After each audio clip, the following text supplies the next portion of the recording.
Hello. Hello.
No, I don't talk to myself to help myself think. Verbal thought is not very fast or precise. For sharing code dependency, yeah, there'll be something, but it won't be like what people usually do. I just get tired of the same questions all the time is all. All right.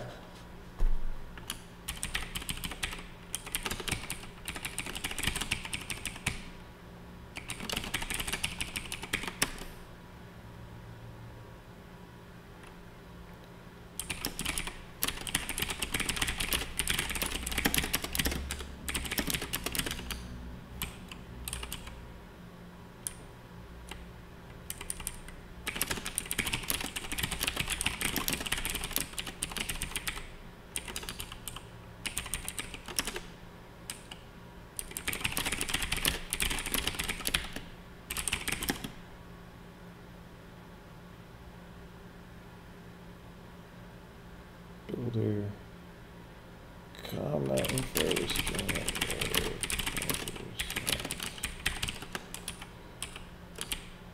Oh, I already have a append relative point. What? Oh. All right.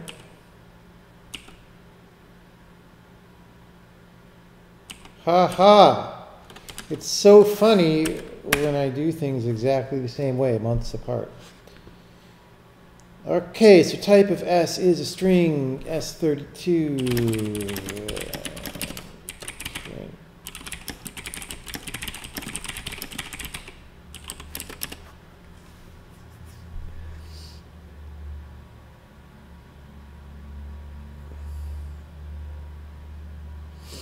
Okay.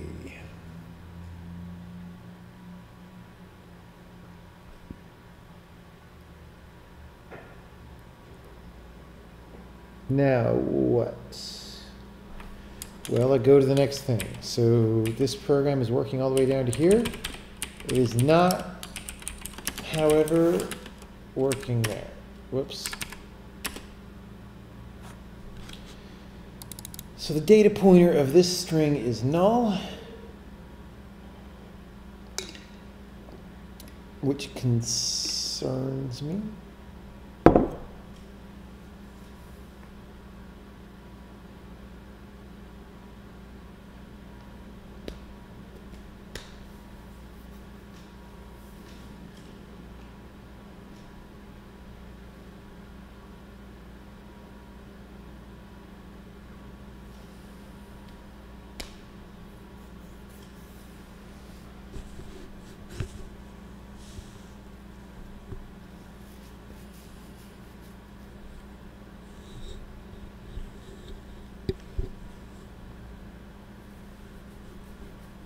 I'm mostly adjusted at this point.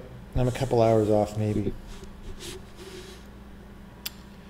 Probably go to sleep in an hour or two.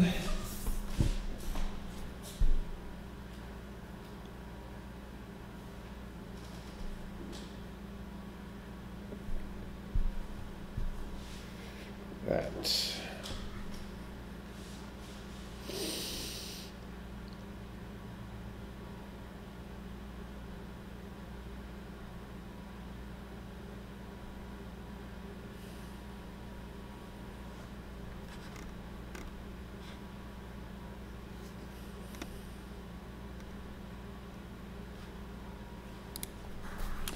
So for Q1, for this stuff earlier today, I decided that this should decode to a regular pointer. That seems complicated to me.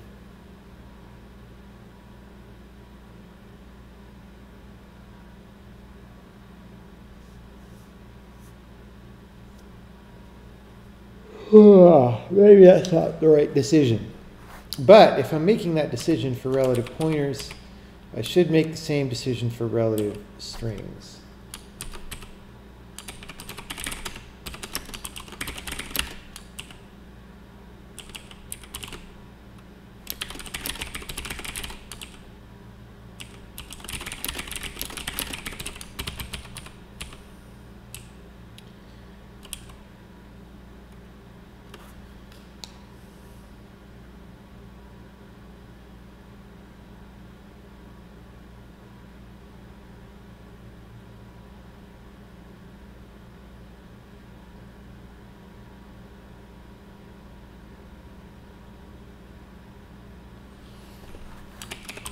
And sure, pointer is not relative.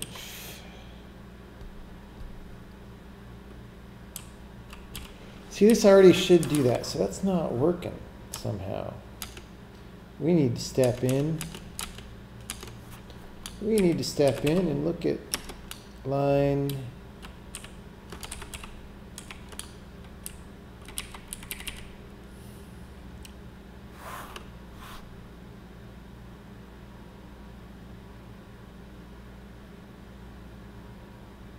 .94.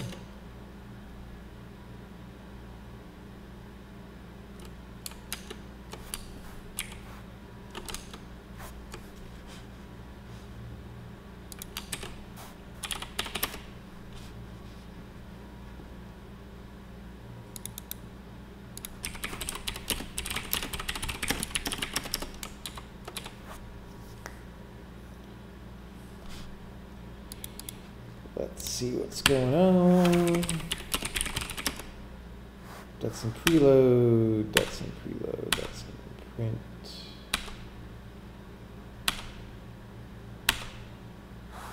Repro. Preferred type, relative pointer type. It's probably not constant.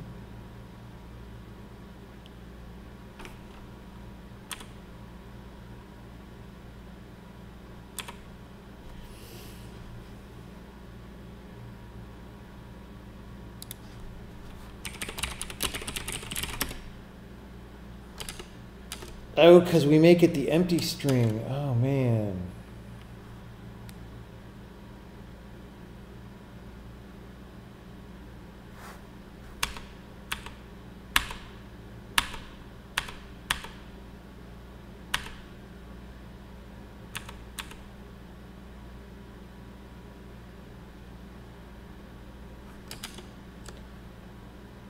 Oh, no. Right. Sorry. Never mind. Expression is here. So target type,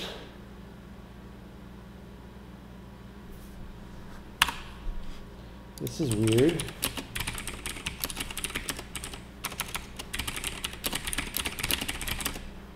Okay, that's what we want. That is correct.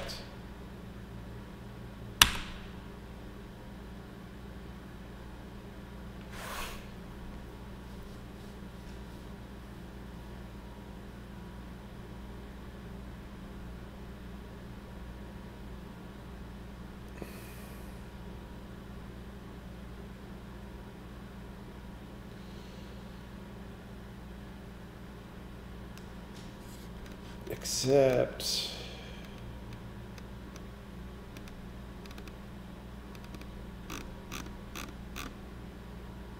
this is weird.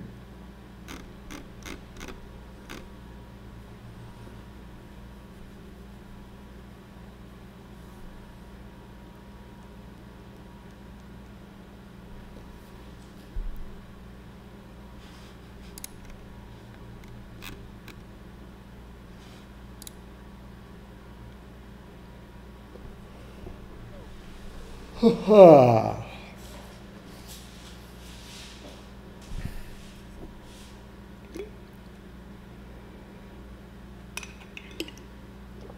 So here's what I'm currently confused about.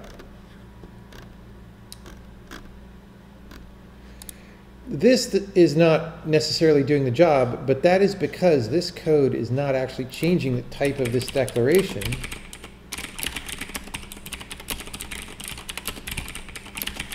It's just changing the type of the expression on the right-hand side.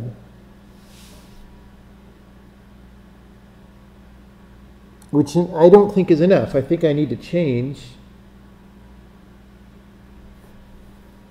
the inferred type of the declaration. But then why does any of the other stuff work?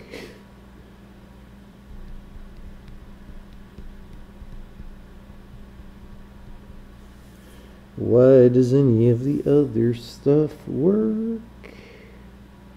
Is there some code somewhere else? Let me just try this and see if it solves anything. And if it does, I need to undo it.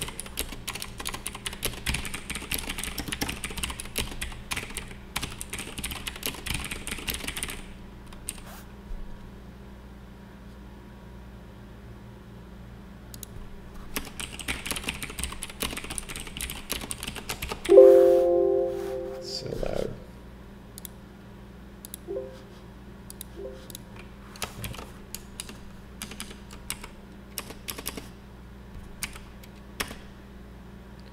Okay.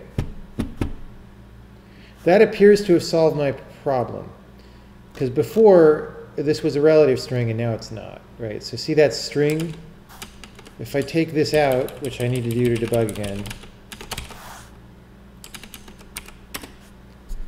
now it's string S32, which it should not be. So, question then is, why are the types of these guys coming out right? I did this today, so you would think I would remember, but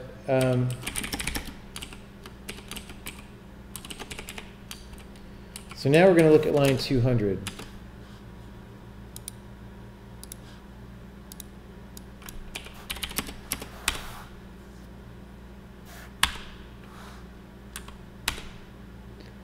Basic, basic,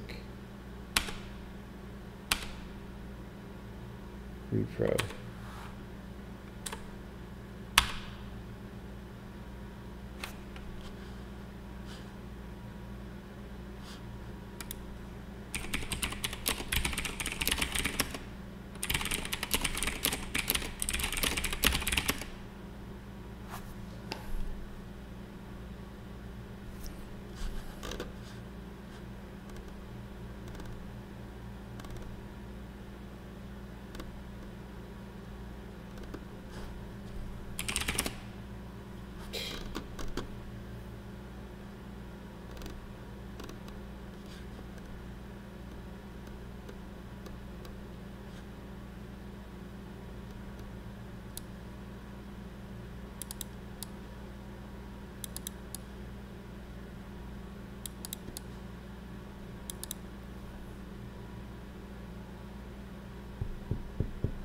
Let's just set an L value.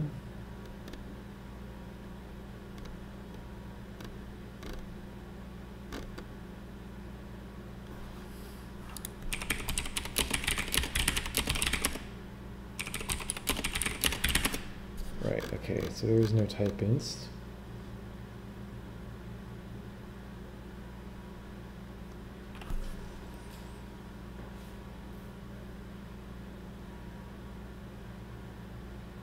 Okay, I know what's going on. This is because the check that types match is forcing something. Damn it, it's hard to think about.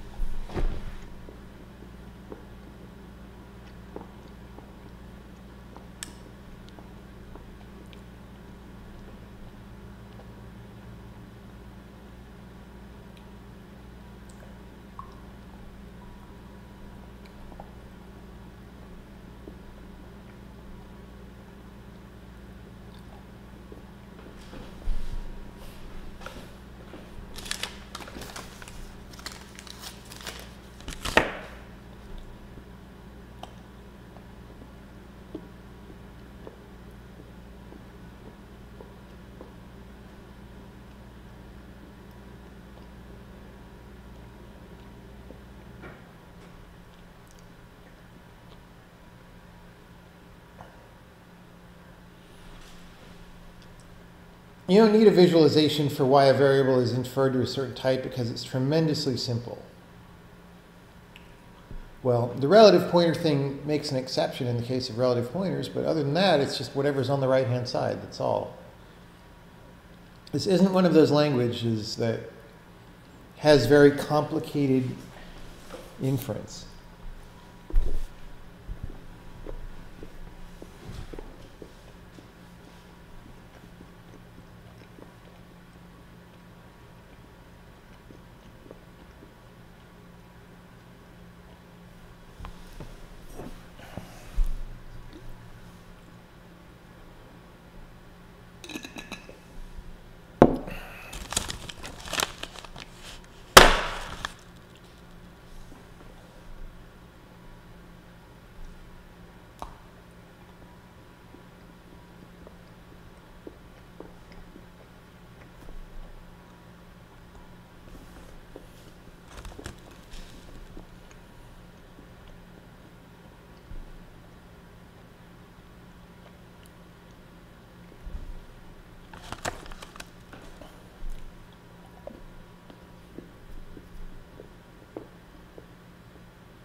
Are there relative polymorphic pointers? What does that even mean?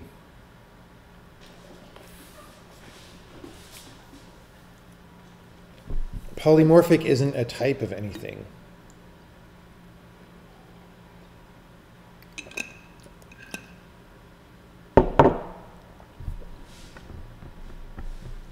Oh, you mean can you make that a parameter? Yeah, I think so. Probably.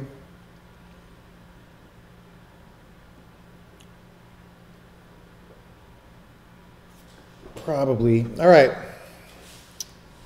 You can see I'm fiercely attacking this problem right now.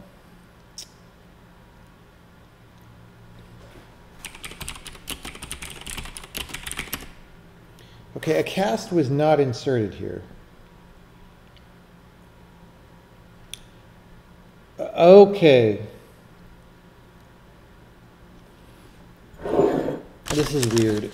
I think what happened was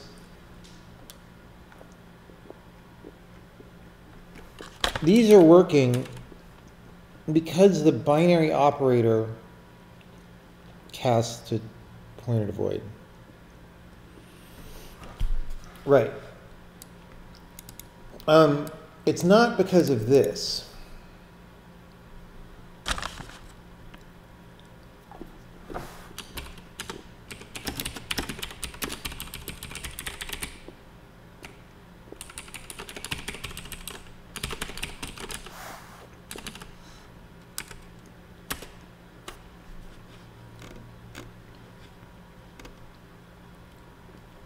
Right.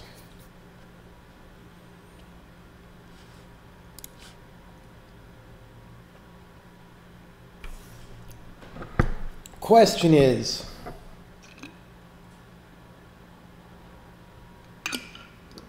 I need to make this decision about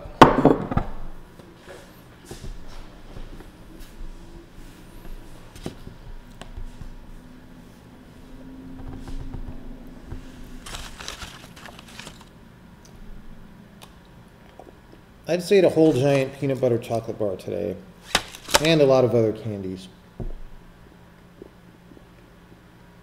Yes, there's a way to break out of an outer loop. Demos on YouTube.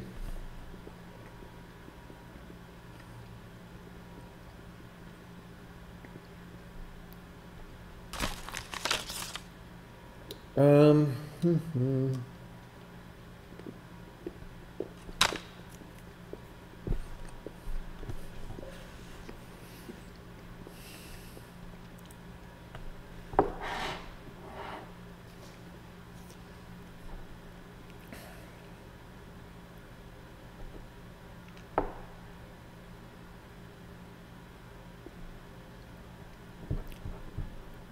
I'm not sure. I'm not sure about this.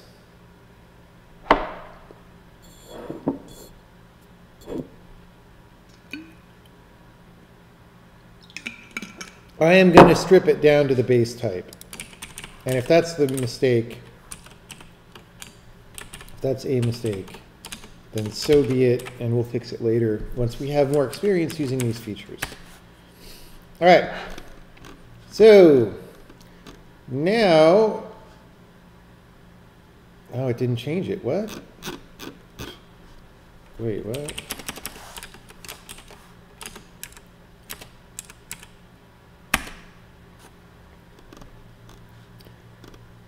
Type of Q3 is pointer S16U8.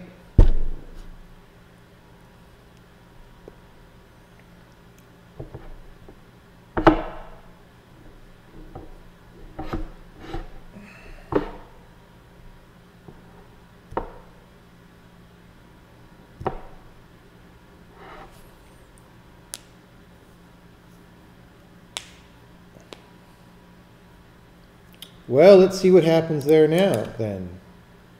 If it's going to be like that.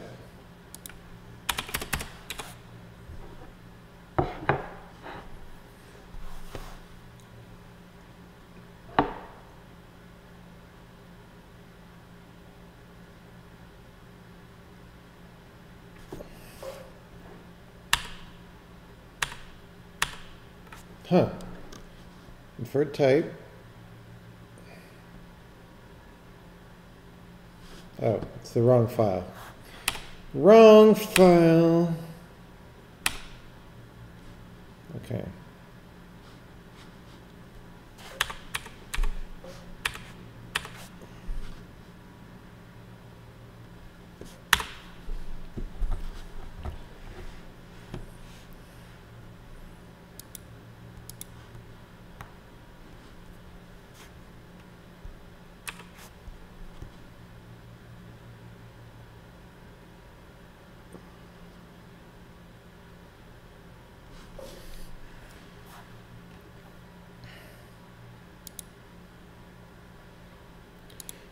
What? Wait. I thought ensure pointer is not relative was going to ensure the pointer is not relative.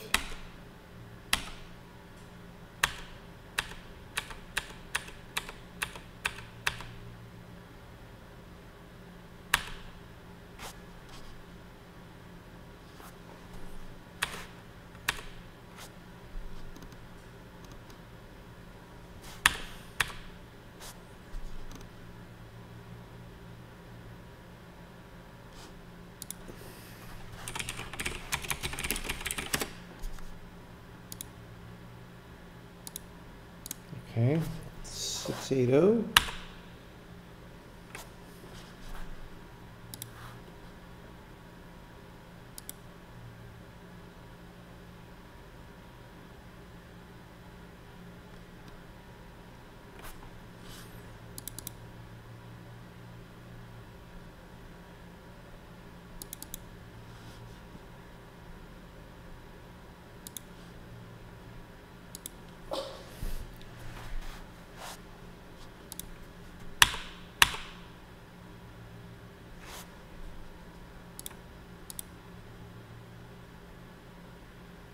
Okay, now this is 680.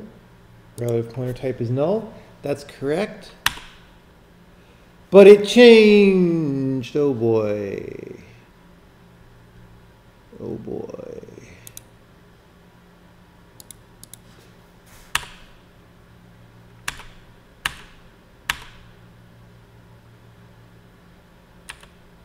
Oh, because we fucking checked the types match.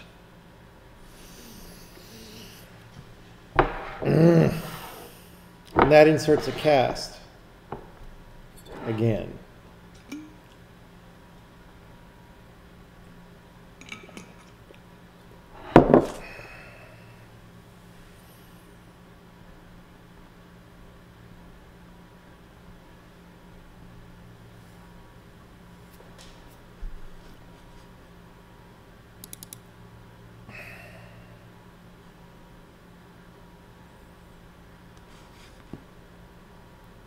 Wait, if that's literally the only call,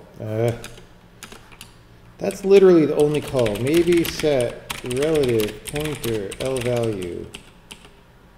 Yeah, so like, we actually don't want to do this.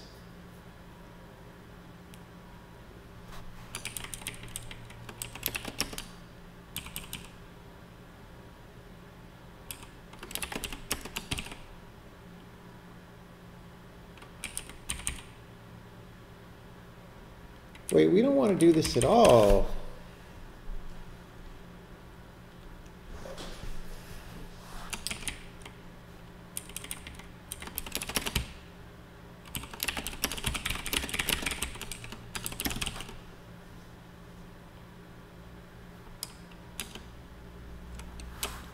The case in which we would need to do that is if the declaration also had a type instantiation that we wanted to cast toward. But that is not what we're doing in this case. So we didn't need that, I don't think. Okay, these are all pointers to void. These are all correct. These are all correct. These are all correct. It looks fine to me. These are all correct. These are all correct.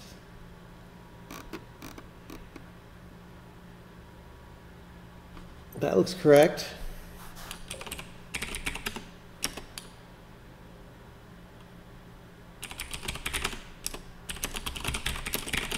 So weird that I didn't need to do that. Why did I think I needed to do that? I just wasn't thinking clearly.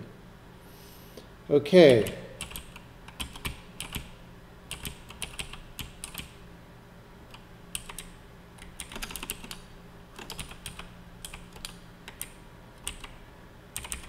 So now we print S.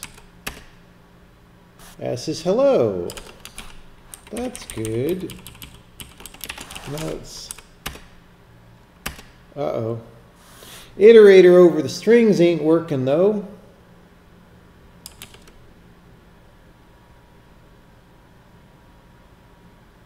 What if I make it a pointer? That's a pointer to string S32.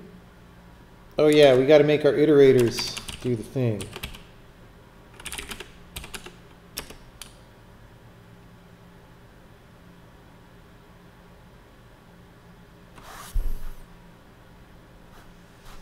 What was my new flag?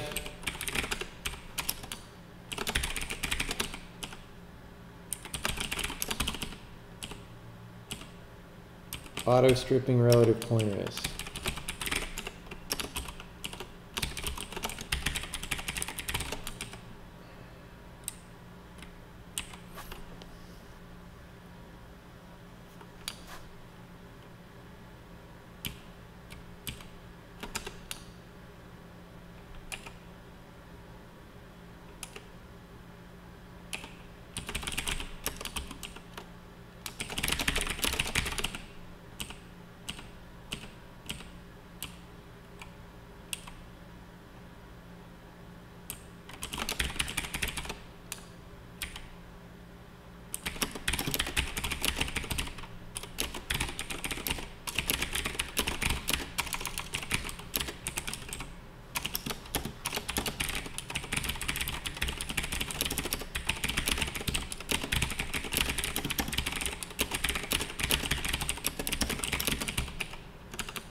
Whoops, I don't want to run Sokoban. What am I doing? All right. This is fine because we haven't done the bytecode part.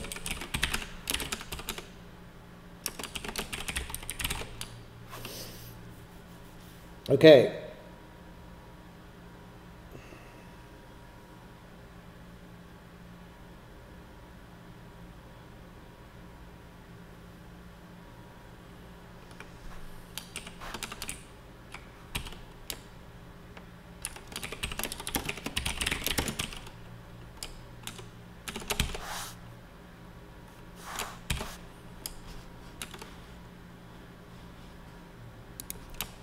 Missing a parenthesis.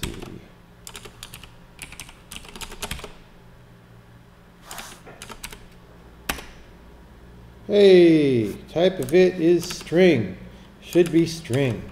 We like it when things are what they should be. Let's see if we can print out the strings. No, that would be asking too much.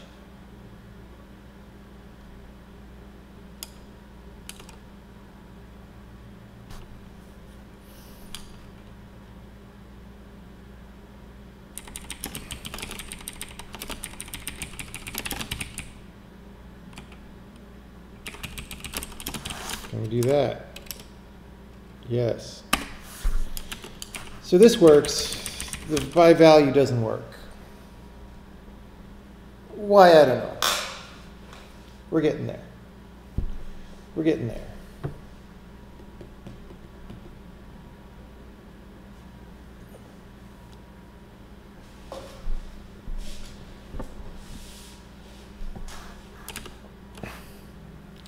Let's make sure we're not too far off track. Because I could check this in as a good morale boost.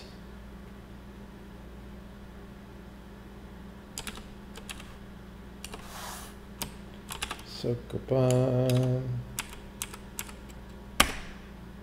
Tests. All right, that's great.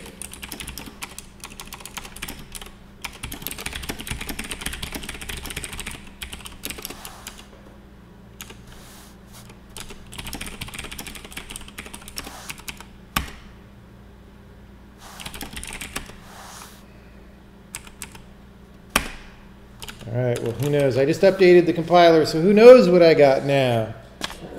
Who knows? Everything could be different.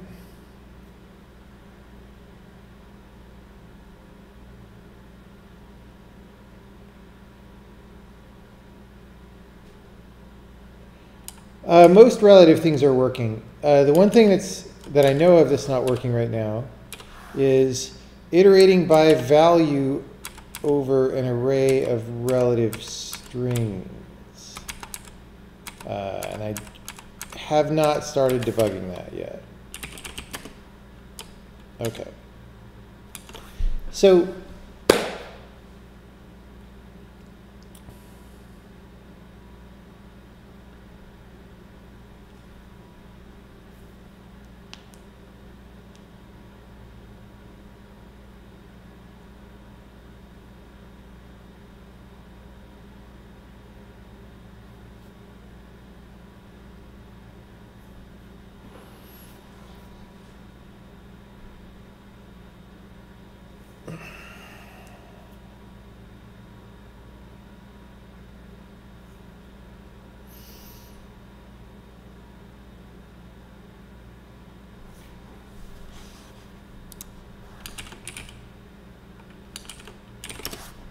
I don't know.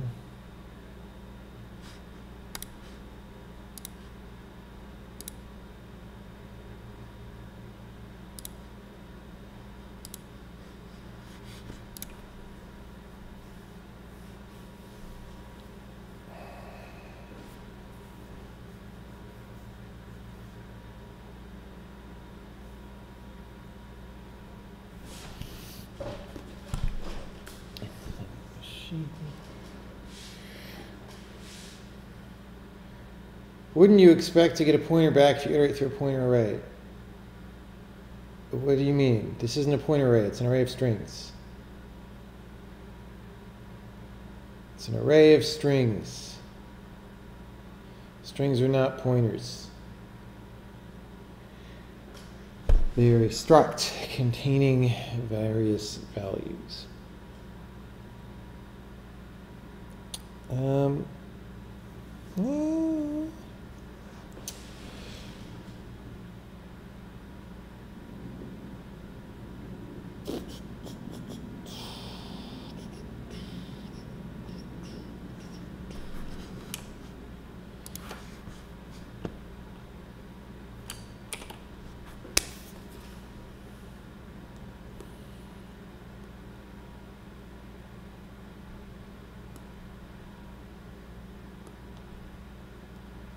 Well, I mean, I guess I should just look at the code. Probably what's happening. Well, I can print some things. I can say the following.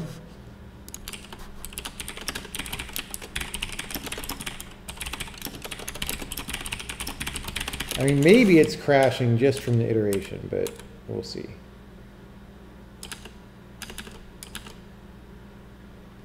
What am I doing here? I ought to be here.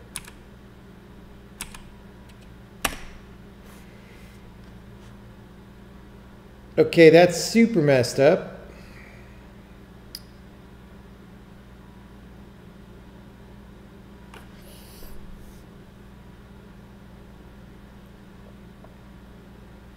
So it's reading, this is a relative string right here, basically. So this is a data pointer. That's the count. See how the count's always 5? The bottom 32 bits is always 5. The top 32 bits is the data pointer.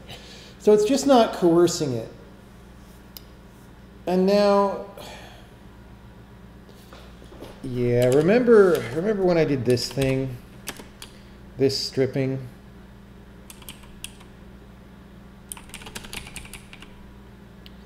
So if we're stripping whatever,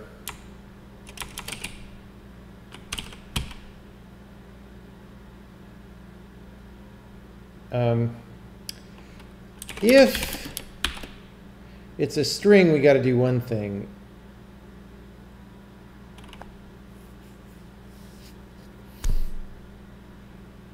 And if it's a pointer, we got to do another thing. So if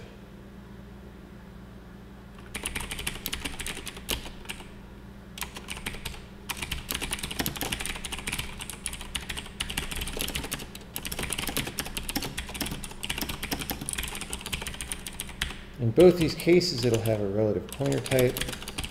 Okay, so here,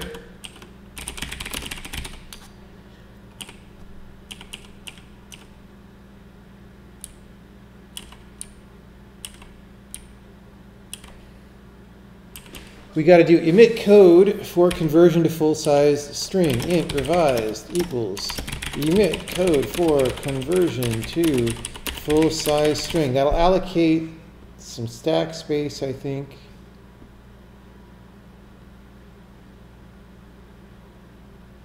Right? Yeah, it makes a stack allocation and all that stuff. So for conversion to full-sized string, relative pointer type,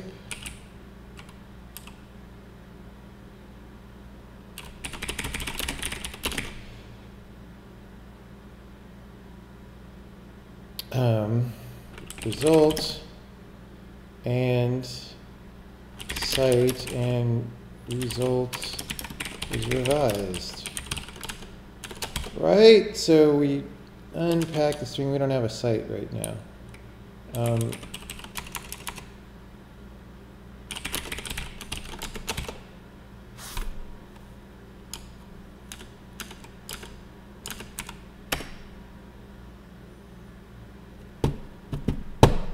That didn't do anything.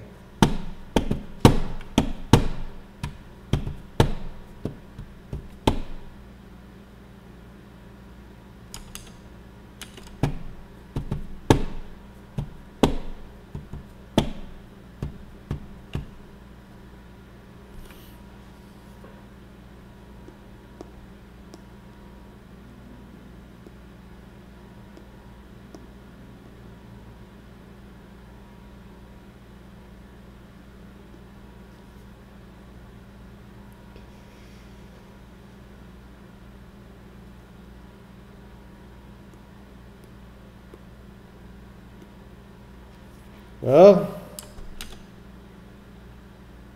it's line 2251. Let's just see if we even run this. Oh, well, let's do that in the debug build.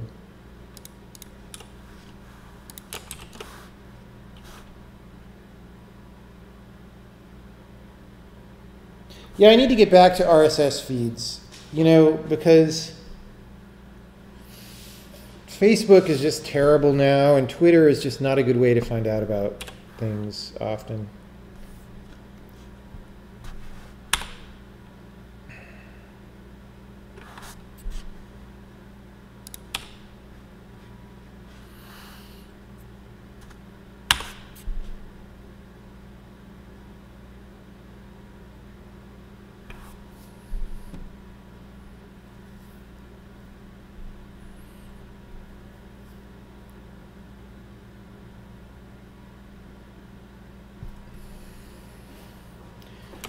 Wait, did I run the correct compiler on this? Yeah. Oh, I didn't, or I didn't rebuild it correctly or something. Look, it works. It works.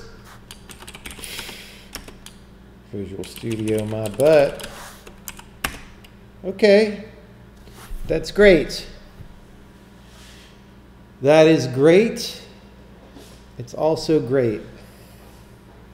It's also still pretty good.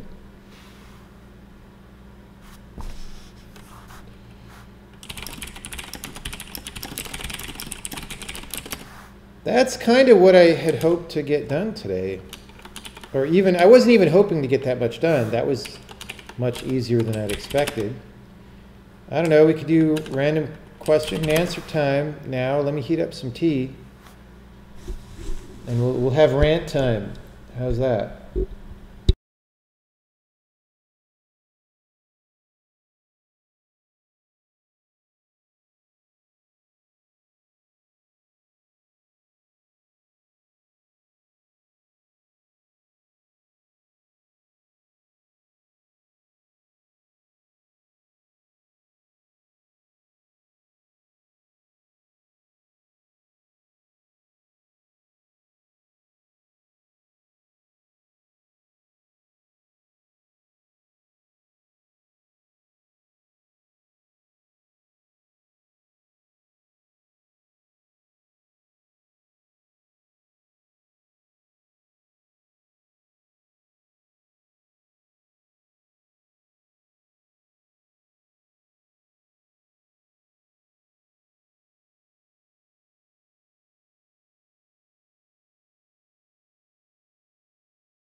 Do I think languages should pass by reference by default? I don't know. I'm trying it.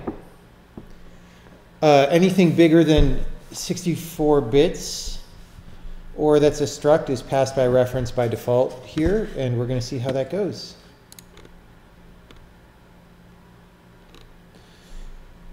what's going on? What's going on is I just fixed a bunch of bugs, and then I'm taking a short question and answer break, and then maybe I'll do the few remaining things on this envelope that we marked up this morning.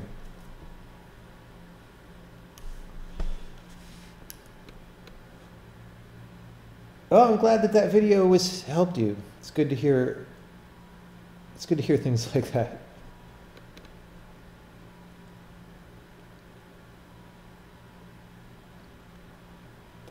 I answer the self-hosting question so much, I just can't do it. Sorry. Sorry.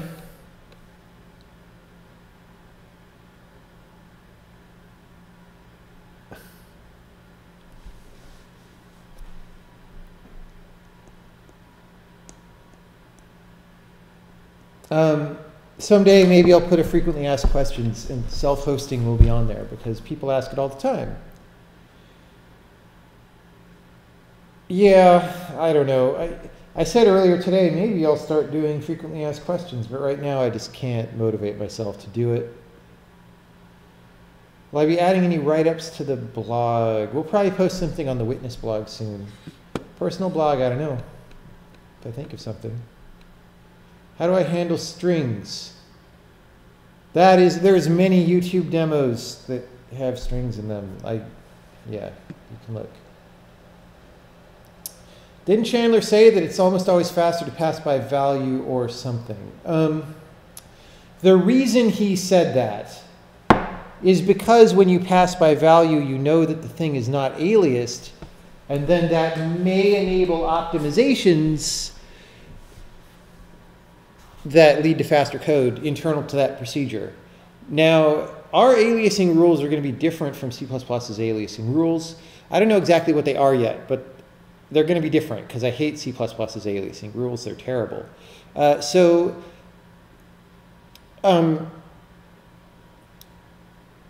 It may be a ground assumption, for example, that things passed by reference don't alias. Or maybe we'll use a restrict keyword like C or something. I would like to do a better job than C++. And so if we do a better job than C++, then that calculus will change of whether it's better to copy things or not. You know what I'm saying? You know what I'm saying?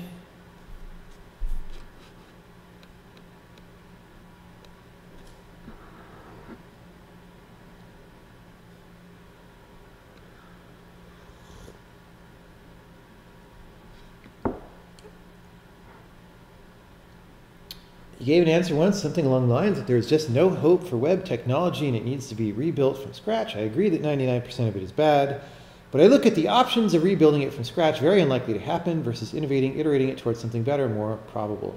Was that just a throwaway answer, or do you really think humankind should just throw away web and start again? I really think we should throw it away and start again. It's not that hard, actually. It only seems really complicated because people made this giant pile of junk, but most of that giant pile of junk isn't doing anything. You don't need it. I can abstract this to a more meta question, though, which is that generally in life, there's a general dilemma where some people say, oh, this big institution is obviously not doing well, but instead of quitting and doing your own thing, maybe it's better to change the institution from the inside and whatever. And I don't think that usually works because, well, going back to the special case of web people, most web programmers don't think the web is bad. And so they're going to be working, if you're trying to make it better, they're going to be working in a direction counter to the direction you're working, right? Most programmers who are attracted to the web programming today are attracted by an aesthetic of bad software. So, I'm like, they don't see it that way, right? But that's what it is. And so it's self-selecting for people who want to make junk. And again, it's not their fault because they don't know. A lot of them are young people. They were not taught well. I wasn't even taught well. I had to figure out a lot of things on my own, right? So,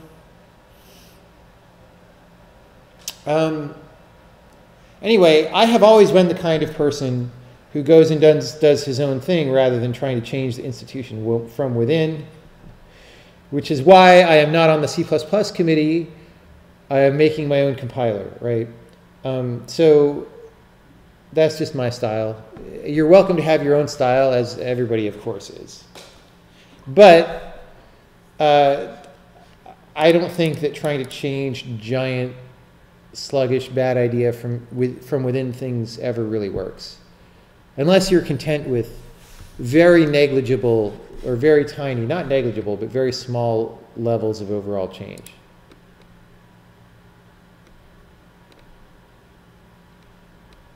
Will I ever do pay to win? No, I think pay to win is stupid.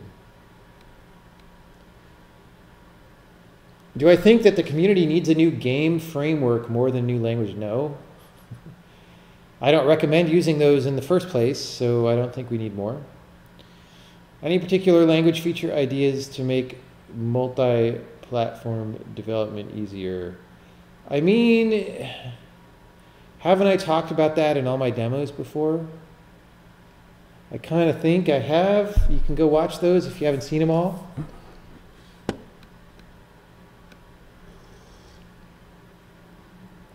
In C, wchar is different sizes on different platforms. Yes, that's terrible. We don't do that.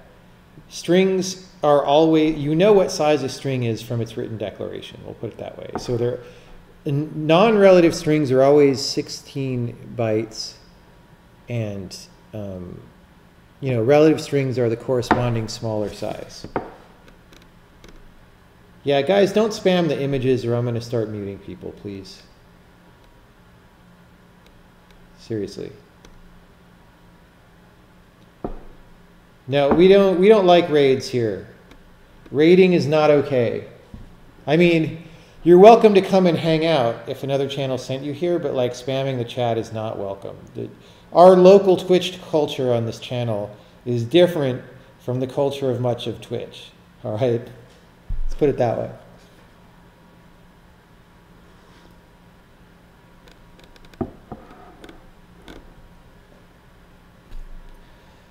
Remember seeing a tweet about how char, wchar, and other types of different sizes of different platforms seems like a disaster. Yes, that's a disaster.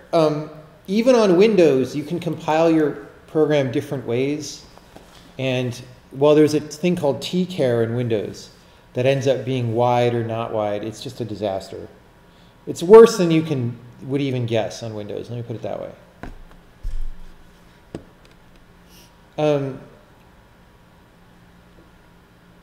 Do you think there is any value to making your own compiler as a person not as experienced in game development, or do you think the time is better spent making game engines games? If you're interested in compilers, go ahead and make a compiler. So when I was in college, rather than study for my classes as maybe I should have, I made my own projects, and I made 10 different compilers to various levels of completion. And I learned a lot doing that, and it was fun a lot of the time. So I certainly wouldn't discourage it. If you're not that experienced, don't expect a lot of other people to use your language, but maybe they will, or maybe you shouldn't even, I don't know. There's a whole like negative externality argument that I get into a lot too, but you probably shouldn't try to get people to use your language if you're inexperienced. But it's a really good way to learn, you know.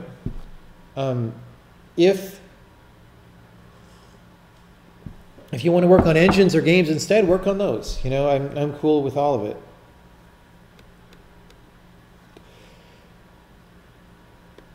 Overview, yeah, maybe an overview is in order at some point. I kind of don't know, kind of don't feel like an overview is enough material to like announce, oh, I'm going to do an official thing. You know, whereas if I have an actual demo, then that's like a real reason for someone to watch. I don't know. We'll see. We'll see. How long do I think it would take to get a simple Visual Studio style debugger running for the language, and are there any special difficulties? It depends on how you do it. If we try to do it by like interpreting dwarf files and whatever, it would take a long time. But I don't think that's the right approach. I think you just write your own file format out, and then the debugger reads that and displays that. And if we do that, it's easy. It really doesn't take very long. It's a lot easier than making the compiler. We'll put it that way. So I don't know, we'll see. The thing is, I have to take these things one at a time. We got to get the language done before we worry that much about debugging. Or before we worry about writing our own debugger. You can debug using Visual Studio right now. It's just not totally optimal, because Visual Studio thinks it's C++, etc.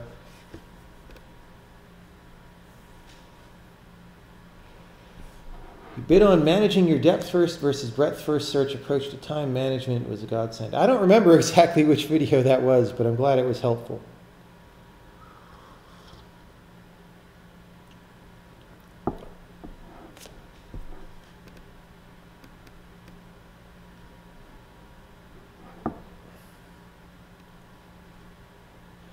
I have lots of thoughts on Rust, but I've said them before. I'll give you my capsule thoughts on Rust right now, okay?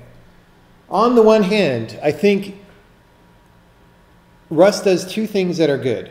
One, it's very concerned with correctness, and we need to have more in the way of static checking for programs, and in general of checking programs for correctness. That's good, right? The second good thing that Rust does is it does this without falling back to a garbage collector for memory safety, right? It does it with lifetime analysis, which is good. The bad part of Rust is that I have to pay for this analysis every time I compile my program, and I'll die of old age on any program of non-trivial size, right? Turnaround time is very, very important for workflow. The thing is, I don't care if my program is correct most of the time, especially the way I program. I'm just like rough drafting and playing around and trying out ideas, and then after I get something that I feel is kind of in the right direction, which may require some experimentation, then eventually it's like, okay, I want to ship this. Now I want it to be correct. So I want to be able to turn on and off the effort required to make a program provably correct, right? And Rust doesn't let you do that. They claim they do because you say unsafe or not, but if you write your whole program as unsafe, and then to make it not unsafe, you basically have to rewrite the whole program. It's bad. So that's the thing is, Rust makes you pay up front for things you may not care about. Say you're gonna, so first of all, it slows down your speed of iteration, both because the code is harder to write and because your compile times are much slower, right? So then you don't get to be as creative, or you don't get to experiment as many times per day. And you don't get to experiment as many times total because the cost of experimentation is higher. So the total number of experiments you can do for a given time budget or money budget is lower, right? So Rust really hurts you up front in return for that correctness. What I'm hoping is that some other people get inspired by those ideas, though, that Rust has, which are good ideas, and build something that works in a different direction where you don't have to pay up front, but you can get the correctness eventually. We might do something like that here if we're able to do a lot of stuff with compile time program analysis, because remember, you have full meta information over your whole program, so you could write your own code analysis, right? The thing is that, you know, some of the reasons that Rust can do as thorough of an analysis as it does is because it requires you to annotate the program heavily. And well, I don't know, maybe we can figure out a way to make that mostly work, but I'm not sure because we haven't thought about it. Those are my thoughts on Rust. What would I say is the most powerful language? The question doesn't really make any sense. I don't know. I mean, all these languages that claim to be powerful are also unpowerful because they don't let you be specific about what happens with the machine. I feel there's a tendency among many games to have a very wacky, silly presentation. Do I think that is bad or problematic? Do I think it is a sign that game designers are having a hard time taking the craft seriously? Yes. I have a related rant about this, which is that even among players and game reviewers and all this, if a game is a little bit too serious, often they say it's pretentious or whatever, when really what it is serious about things that are important, right? And a lot of people, I've even had people say to me like, oh, The Witness would be better if it had some humor, ha-ha, about what it's about. And that is definitely a thing that games do, is they sort of try to be about something, but then they're like, ha-ha, I don't really mean it, ha-ha, we're just all having fun. And that instantly removes any gravitas that you have. It removes any credibility that you're actually talking about something serious, right? I mean, there's a certain kind of humor that is funny and serious at the same time, but that's not what most people are doing and talking about. They're more doing a self-effacing, self-cheapening type of humor because they're afraid of being seen as pretentious or whatever, right? And yes, that cuts the legs out from underneath whatever game it is instantly, but people do it because they're afraid not to do it, or they're too worried about entertaining people or whatever. So I don't do that. I mean, I'll make things funny if I think they're naturally funny. There are jokes in The Witness, right? But the game as a whole is not a humorous game very much, because that's just what felt right for that game. And I wish more people would have the courage to actually make games about something. Very few people actually do.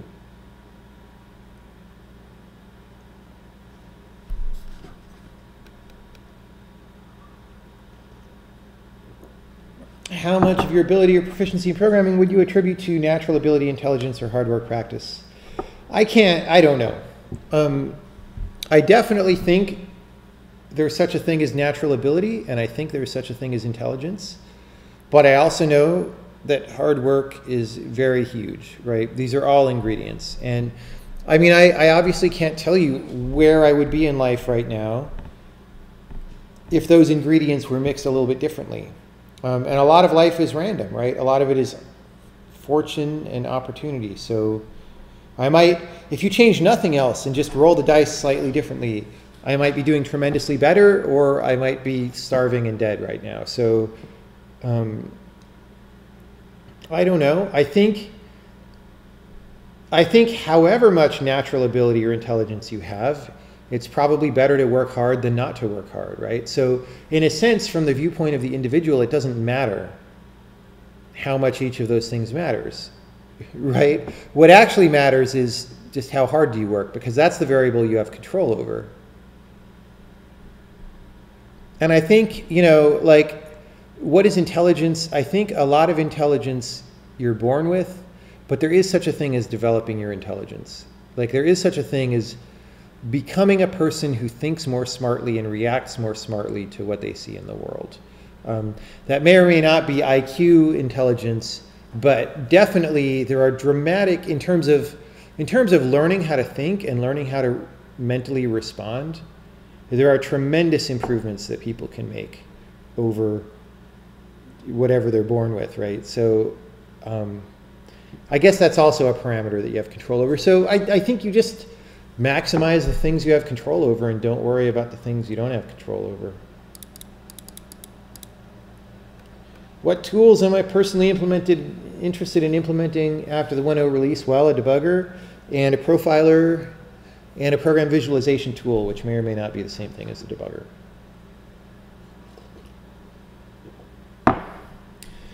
Oh, Golang complains and refuses to run the program when I import some modules that are currently unused, like FMT, which I sometimes use to debug.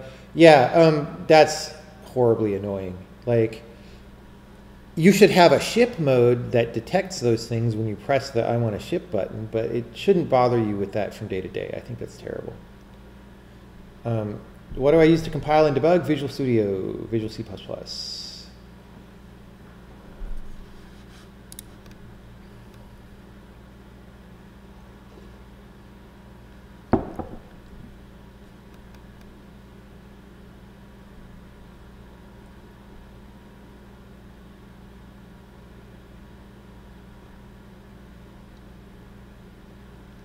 So someone's saying they do think that humor can sometimes gravitate some people even more into sincere and philosophical topics. So you have to disagree with some of that. Maybe, but it won't get them deeply into the topic, right? There's something to be said for, it's true, like that's a different style from what I do. There's a certain style that's I want to get you 5% interested in this philosophical topic, so let's talk about it and joke and play games and not be serious, because what do we know, right?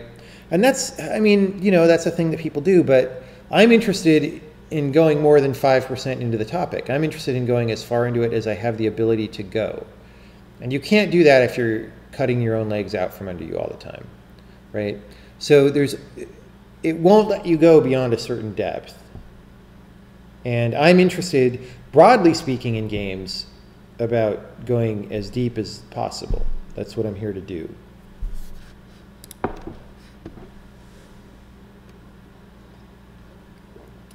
I made 10 compilers before this one. Do I think I would be realistically able to make this one if I hadn't? Not really.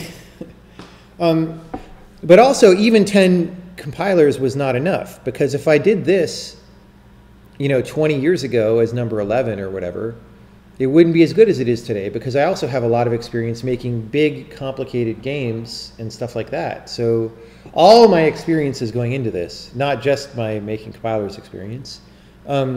But yes, that experience was very useful. If this was my first compiler, it would be a lot harder and it would not be coming out nearly as well as it is. That's for sure. Are you too dumb to program? I don't know. Are you? Probably not. There are a lot of dumb programmers out there, so.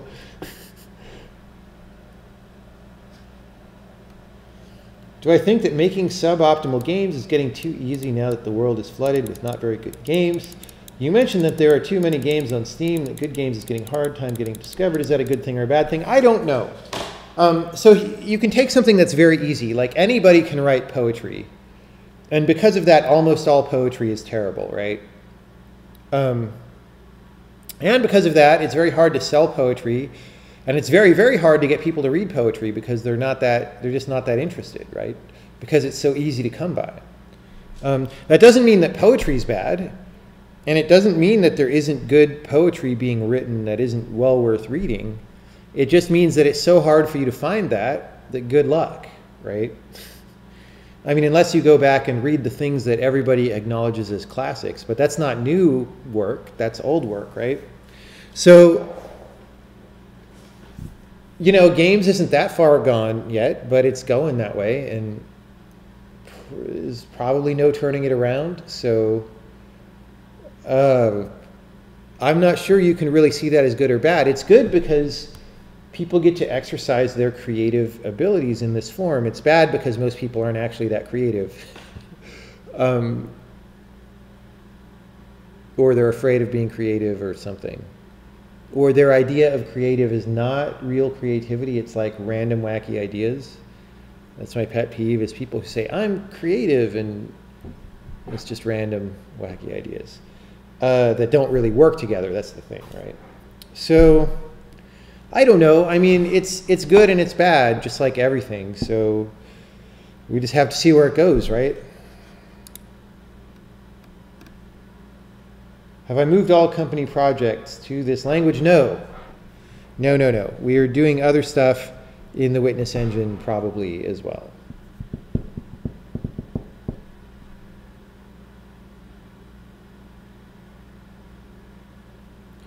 Someone's saying humor can be used to tell the truth in a way people normally aren't willing to tolerate. That is true, but that's not what games usually are doing. Also not what movies and television usually are doing.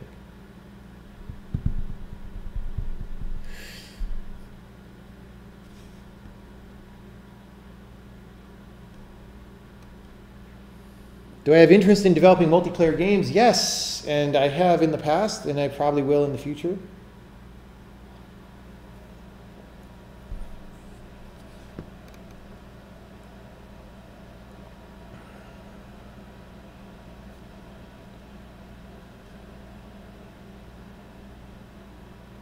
You think along the lines of what the other user said, that you can introduce a person to a topic in a way that might be somewhat joking, but then do a subversion tactic where that was just trying to trick them into thinking more about the subject than they might have previously, and then hooking them after that.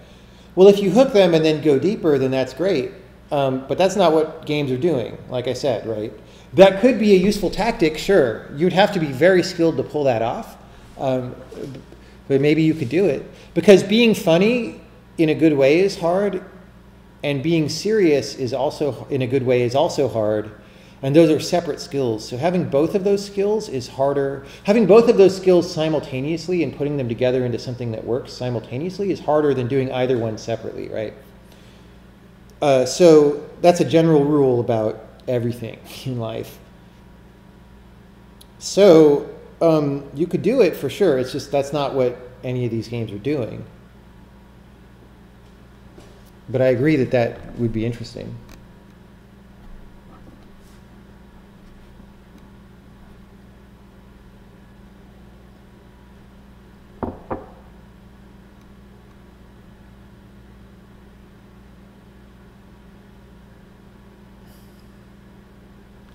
What is my opinion on the getting over it game? It seemed almost like the core game was an asset flip, but it tried to mix some meta-analysis on top. I haven't played it. I watched some streaming of it because it's not, that kind of super frustration game isn't totally my thing. I mean, I know the guy who makes the game, so there's that too. I don't think I would agree it's an asset flip. I don't know if you ever played the original Sexy Hiking, but I feel like Getting Over It is new enough and different enough that it's fine.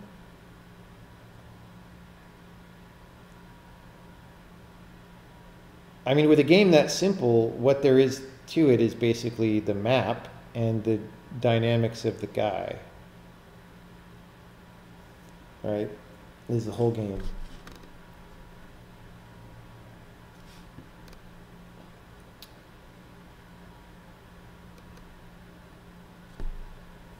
Have my ideas of game design changed over time? I don't know, man. I mean, I've thought about game design for a long time, and it's hard to track how my own ideas change. Really what happens is I work on a game, and I study that game while I'm working on it, and then I learn from that game. So every game that I do, I learn new stuff, but it's often stuff that's very specific to that game. Where do I think this trend of excessive humor started? I'm guessing around the Stanley Parable and the postmodernization of gaming. No, I don't think. I mean, Stanley Parable is all right. I don't mind Stanley Parable, right? I mean, if every game was Stanley Parable, that would be pretty horrible. But they're not all Stanley Parable, right?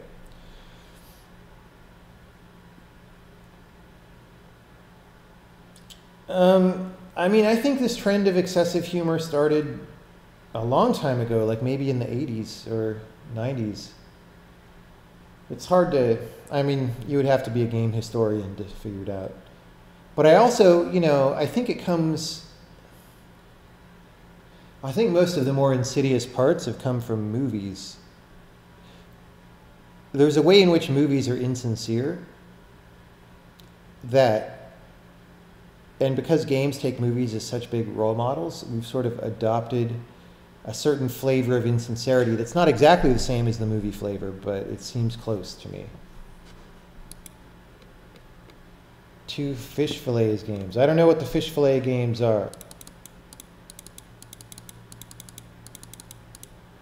Thoughts on Twin Peaks: The Return? I really like episode 8 of Twin Peaks: The Return, and I really liked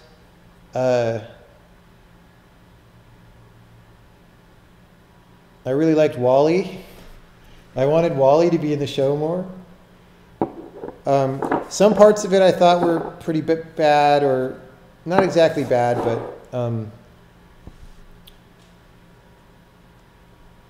not my thing.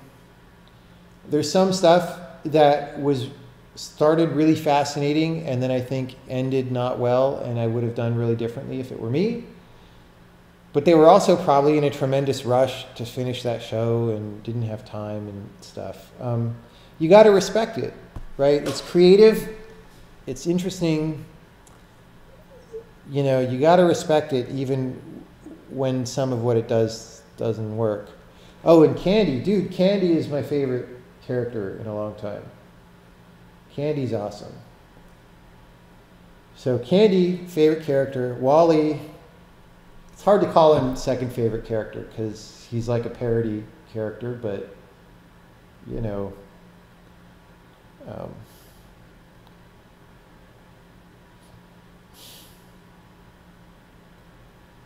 yeah. Naomi Watts is always awesome. She's amazing. So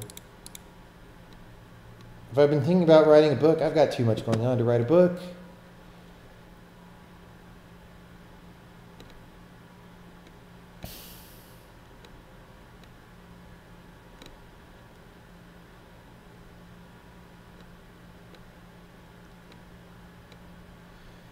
Thanks for all of your work. Your talks are inspirational and help me when I'm feeling unmotivated. Well, you're welcome. I'm glad that they're of some use to you.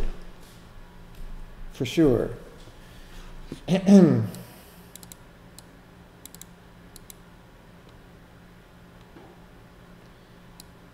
What about when going very deep into a subject, learning a lot of things, then when that's finished, your knowledge is obsolete and you feel your time is wasted? Any advice on getting over that? Yes. Okay. There are different kinds of knowledge, especially when it comes to computers, right? And I think of them as real knowledge and fake knowledge, or deep knowledge and shallow knowledge. I don't know. I haven't actually thought about this in a long time because I internalized the right way to deal with it a long time ago for myself. But anything that changes pretty quickly over time isn't real deep knowledge, right? It's just like, I mean, it's not something you should invest in, certainly, because it's going to be gone before you can even care about it, right? And guess what? That's most of the things having to do with the web. You know, or whatever. It's everything in the JavaScript world is like that, right? On the other hand, there's stuff about computers that, you know, much of computer science is simply about computers. And so as long as there are computers, those things will be true. And that kind of knowledge is worth learning, right? Because it lasts and it applies to many more things. So discernment is always good about whether you're getting too much into the shallow, ephemeral stuff. Will I ever consider a yoga stream? I don't do yoga. Have you played any more Opus Magnum? Not really. I played a lot of it. I may play it again later, but I wanted to go on vacation and then get some work done. Would deep knowledge of, say, object-oriented programming be fake knowledge to me? Well, there's two kinds of knowledge about object-oriented programming. One kind of knowledge is about what it's like to structure your program according to these principles, and when it works and when it doesn't, and that sort of thing. And that's all real knowledge, okay? The kind that's fake knowledge is like someone's specific class hierarchy, like the Microsoft, whatever the hell it was called, whatever their UI thing was, the MFC and controls and all that. That's fake knowledge because it's, well, it sucks, first of all, but it's also just, it's, yeah, I don't know. You know what I'm saying, hopefully.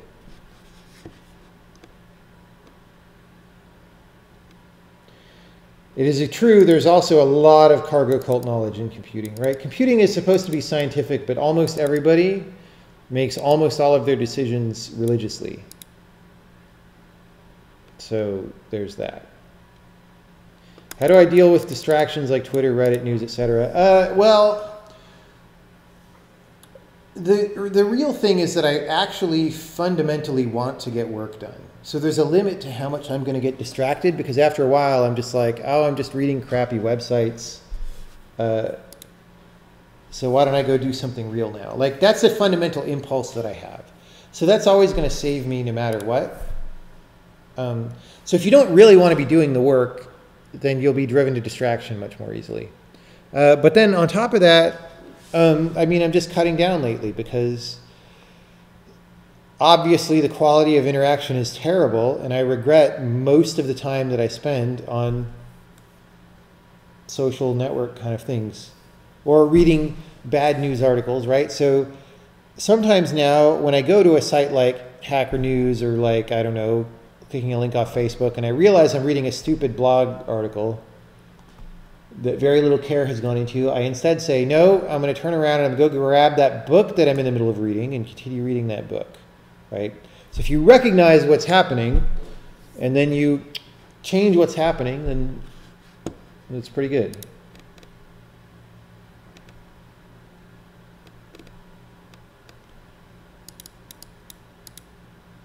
When I look at a project and start getting lost, how do you get back on track? I don't really get lost, right? I either usually know where I'm going. I mean, you can, if you know where you're going, you don't necessarily need to know exactly how to get there from where you are right now. You just need to know how to go in the general direction that gets you closer to the goal. And then once you're closer to the goal, it'll be easier to navigate the rest of the path, right? That's the fundamental principle that I work on. I don't ever need to know exactly what I'm going to do to finish or to get to the end result. I just need to have a general feeling that what I'm doing is going in the right direction. As long as I have that feeling, I'm good. If I were to ever lose that feeling completely, I don't know, like it's maybe worth stopping and thinking about whether you should complete this project or do something else, but that's not a problem that I tend to have anymore, certainly. Oh, I'm glad you enjoyed The Witness.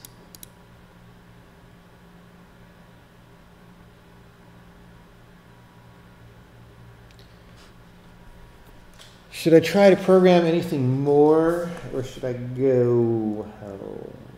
I am home. Should I go to sleep?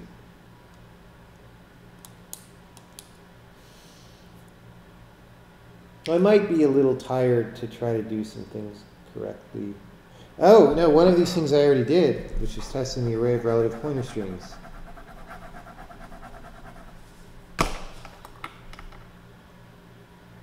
Oh, I can do the typedef pointer to void cleanup.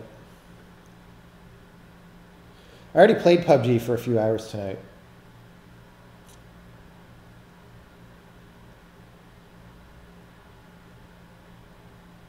Have I ever participated in game jams? Yes, I participated in the original indie game jams. What do I think about that kind of event? They're good for beginners. I'm not so sure they're good for advanced people.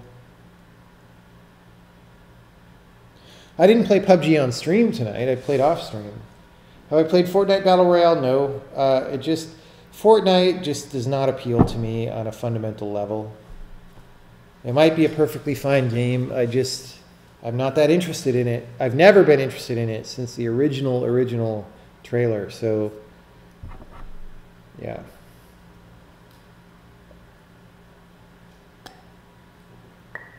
Net neutrality. I'm actually not sure about net neutrality. I mean, I think in principle we should probably have net neutrality, but lately I've seen some things that were privatized that are much better than things that are not privatized, and maybe that would be true for the internet. I don't actually know. But if that's wrong, then it's a huge disaster, so maybe we shouldn't mess with it. You know what I'm saying? And actually, the internet, that's not the right comparison, because the internet is privatized. It's just more, what are the parameters of what we let people do? And I think, given that, I think we should keep net neutrality. I mean, the internet should be classed as a common carrier medium, right? Just like the phone service. So, yeah. Was it the art style that made me uninterested in Fortnite? Partially. Yeah, I think the art style is really infantilized, kind of. But it's just everything in the game. The way, like, it looks like it's a game made for 12-year-olds. Which is fine if you're 12 years old. Like, there's nothing wrong with that. I just don't want to play it.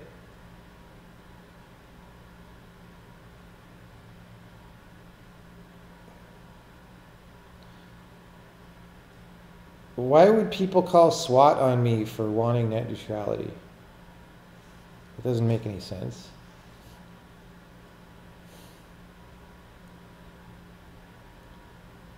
Countries that don't enforce local monopolies tend to be fine without net neutrality. Maybe, I mean, the problem is the US is large geographically, so it's costly to build out infrastructure, right? So it's hard to have competing services who both can put wires into your home that are fast. Or, you know, microwave links or whatever. It's just not, it's not as easy as it is in some smaller countries.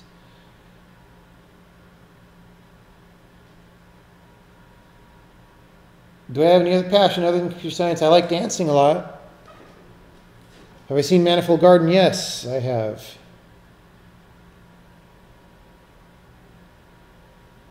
Romania has been fine with literally almost no internet regulations. Yeah, maybe. I mean, I don't actually know. That's the thing. That is the thing. So my best guess is maybe we should keep net neutrality in the USA, but I also don't really know that that's the right answer. So it's hard for me to be like super passionate about that. Because it may be that the free market solution is just that very quickly we converge on people who give you the best quality service without gating your traffic, right? Maybe. Maybe not, but like I said, it's hard for ISPs to compete, and that might mess it up.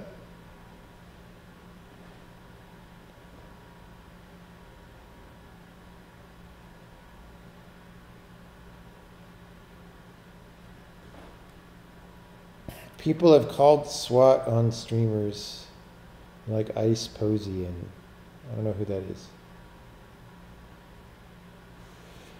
Fish fillets 2. Interesting. It doesn't look that much like Steven's sausage roll, but maybe I'll give it a try.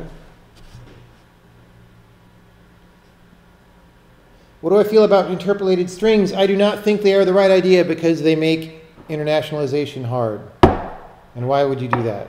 And they also make static code analysis hard. And why would you do that? Like that example that you just gave of a language.print only works in English, right? And if you're going to do it in other languages, then it's bananas, because now you have your non-technical translators typing code into a string database and typoing it and all that stuff. And like your compiler is unable to see what variables are used and how they're used. Like, it's bananas. I don't think it's so good.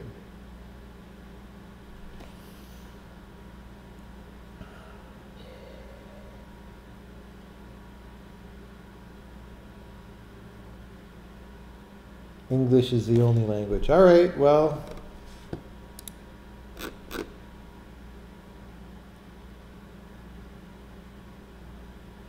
Anyone advice for a fudging programmer interested in developing games but has no art skills? Just make a game. You can make a game with not that good looking art, and it's still fun to play. And then once you have something fun to play, it's easier to find people to make art for it.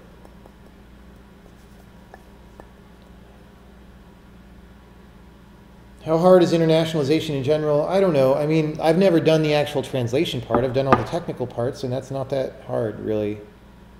So, I mean, you definitely have to plan for it, though. And it's not hard, but it's a lot of annoying grunt work. Let me put it that way. None of it is rocket science. But there's just a lot of, this thing overlaps off the edge of the screen in Arabic only, and we just now noticed it, or whatever.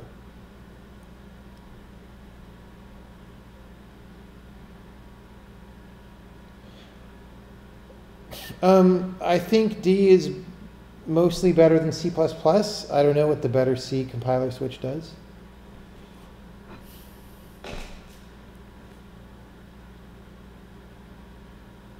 Is the Witness engine generic enough that you would ever license the engine like IdTech or Unreal? Probably not. Probably not.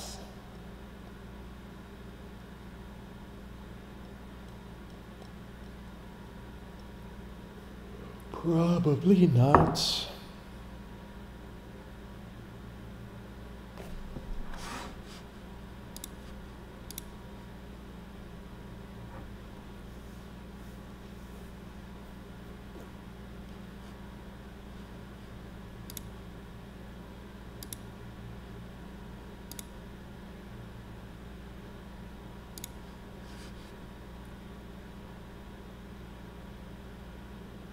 All right, everybody. I am going to go to bed now. Go to bed now.